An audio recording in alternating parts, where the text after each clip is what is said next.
Hello, good afternoon or good evening, however time you find this message.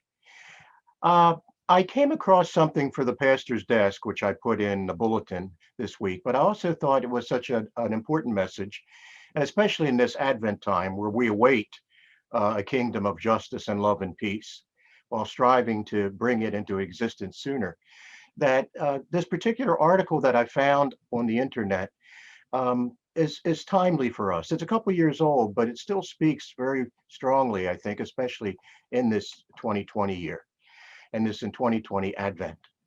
It's written by Katie Harmon McLaughlin, and she is a minister for the Community of Christ and spiritual formation director in Kirkland, Ohio. It's entitled Holy Impatience, and Katie writes this.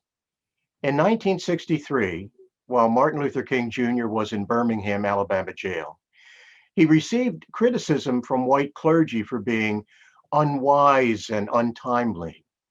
His response, written from his cell, may be one of the most powerful pieces on the urgency of justice and the tension of privilege, is what Katie Harmon McLaughlin writes. She goes on to say, on the subject of waiting, Dr. King writes, for years now, I have heard the word wait. It rings in the ear of every Negro with piercing familiarity. This wait has almost always meant never.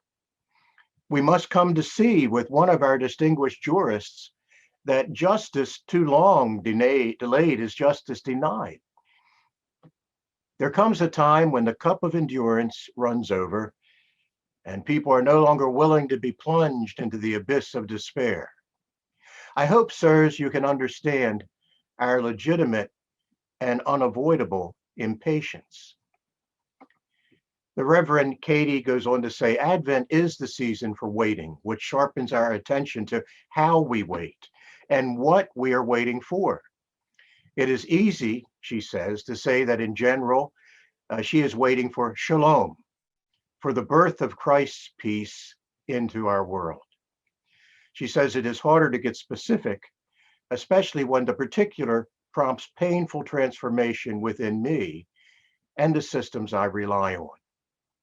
She goes on to write, from a place of privilege, I confess that I sometimes manipulate the waiting into procrastinating.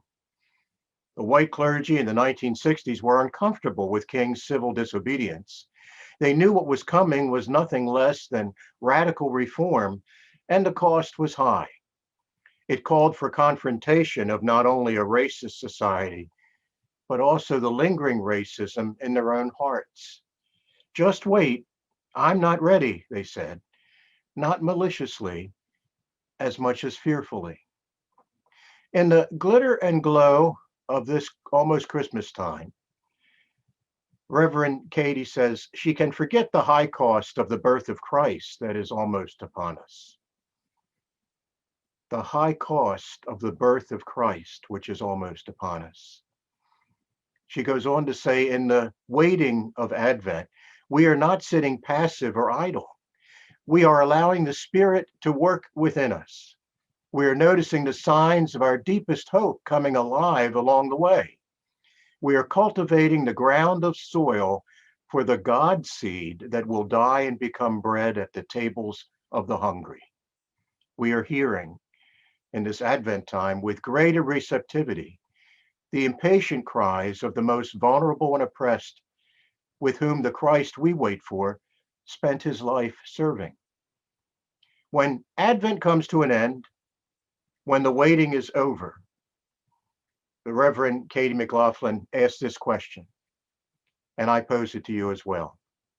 Will we have the courage when our waiting is over to accept the new life placed in our hands for the healing of the world? May this Advent be not just a time of waiting, but a time of giving birth, to help all of us come to a new estimation of what it means to be disciples of Jesus and sisters and brothers of one another. God bless you. And I hope that this Advent brings you closer to one another and to Christ.